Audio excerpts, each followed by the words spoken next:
Welcome to Mr. Gossip. I am Sarah, your ultimate destination for Young and the Restless drama. The Young and the Restless spoilers. Sally calls off her wedding to Billy after shocking crisis. Spoilers suggest there might be trouble in paradise where Sally Spectra, Courtney Hope, and Billy Abbott, Jason Thompson, are concerned.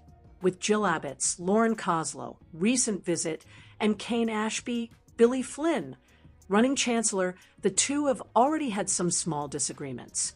Spoilers imply that Sally is already frustrated with Billy. This week, Billy let Jill know that he knew she was the top investor at Spectra Charles Communications, formerly known as Abbott Communications. Sally told Billy not to say a word, and he didn't, but got caught up in the moment when he was fighting with his mom. Jill seemed to handle the news with stride. However, this could add some tension between Sally and Jill. Sally will undoubtedly blame Billy for not keeping his promise to remain hush-hush about something major she confided in him about. There's also the idea of Billy's offer to join Chancellor. Another hint that Silly could break up and call off their nuptials is the fact that their wedding is all the way in October. This is a telltale sign that things could go awry before the date swings around. Most super couples plan their big day within weeks of the ceremony. Doing so months in advance is not a good sign. This definitely gives Billy and Sally a ton of time for things to go wrong and little spats to build into bigger arguments. Y&R performances that deserve a 2026 Daytime Emmy nomination. The drama in 2025, from kidnappings to a murder mystery to business takeovers, the cast came through with their amazing performances. While everyone is deserving of an award, only a few will be selected for the 2026 Daytime Emmys. Case Sharon was front and center for most of 2025. Sharon faced one harrowing ordeal after another. To Noah's Lucas Adams' car accident to facing an old enemy, the Crimson Lights owner never caught a break. Whether she was in danger herself or a mother fearing for her son's life, Case had fans sympathizing with Sharon's plight. The actress shed many tears during her emotional performances, but also showed Sharon's resilience in mustering the strength to save herself and her family. After her phenomenal work in 2025, Case seems a shoo-in for a lead actress nomination for this year's Daytime Emmys. Phyllis Stafford found herself in a dangerous predicament when she and Sharon were held captive. Having the longtime rivals locked up together brought suspense, drama, and another amazing performance by Stafford. Stafford showcased Phyllis's anger and toughness as the redhead tried to outsmart the anonymous captor. Although Phyllis tried not to be rattled, her fear increased upon realizing she and Sharon might not get out alive. But Stafford's best work came in the aftermath of her and Sharon's rescue. Phyllis tried to return to a normal life, but it became evident she wasn't fine. During one intense scene, Stafford went from fiery to broken as Phyllis finally admitted to Danny, Michael Damian, that she wasn't okay. Stafford is an Emmy favorite and a 3-time Emmy winner. So, it wouldn't be surprising if she's a top contender for lead actress this year. Was met with mixed reactions among fans. While the story had its flaws, Grimes was superb in her scenes. Grimes gave a riveting performance as Mariah struggled with being haunted by her past with Ian Ray Wise. Mariah's issues reached a breaking point when she tried to kill an Ian look-alike, Michael Swan. Fearing she's turning evil, Mariah made the gut-wrenching decision to walk away from Tessa Kate Fairbanks and their family.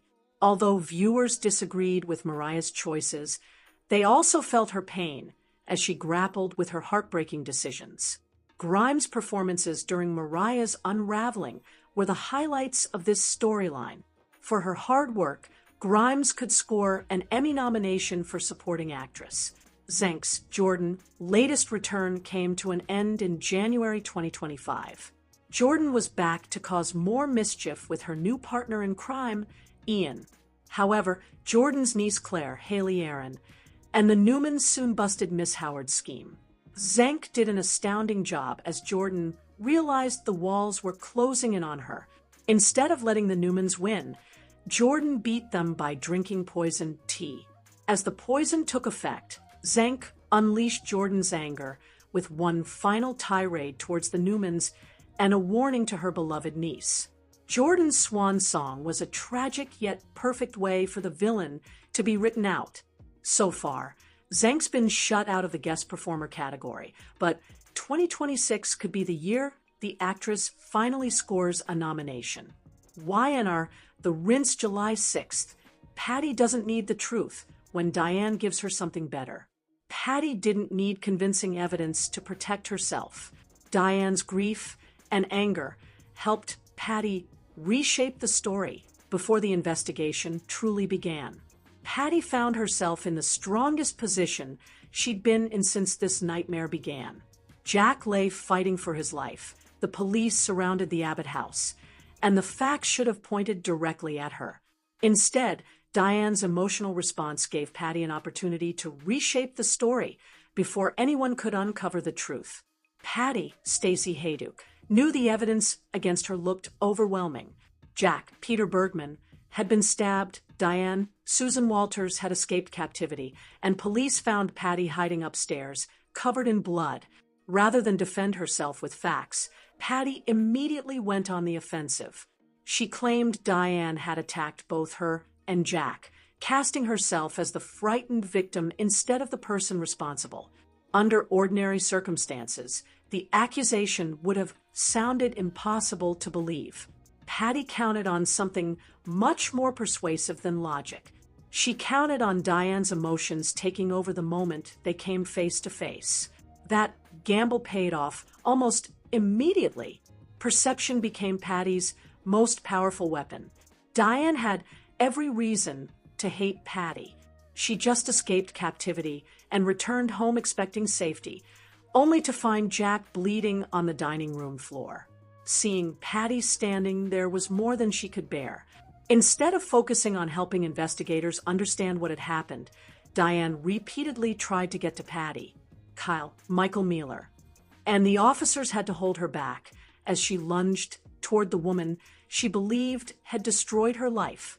Diane's anger was completely understandable, but it also became Patty's greatest advantage. For days, Diane survived Dr. Markham, Jerry Burns, by staying patient and thinking several steps ahead. This time, grief and rage replaced strategy. Patty recognized that emotional shift immediately and used it to make her own accusations sound more believable. Jack may be the only person who can undo Patty's story. Detective Burrow, Matt Cohen, arrived expecting to investigate a violent attack. Instead, he was confronted with two women accusing each other while Jack couldn't speak for himself. Patty insisted Diane stabbed Jack and attacked her, while Diane fought to convince everyone Patty had orchestrated the entire nightmare. Patty's biggest victory wasn't convincing anyone she was innocent. It was creating enough confusion to make the truth harder to sort out. Every emotional outburst from Diane distracted from the facts Patty wanted buried and shifted attention toward Diane's behavior instead. Jack's condition will ultimately determine how much Patty's version of events can survive. Until he tells investigators what really happened, Patty has already accomplished something significant. She turned the first moments of the investigation into a battle over perception instead of evidence, and that may prove to be her smartest move yet. Thanks for watching, Mr. Gossip. If you enjoyed the drama, don't forget to like, comment, and subscribe. More shocking secrets, more emotional twists coming your way. Stay tuned, because the drama never ends.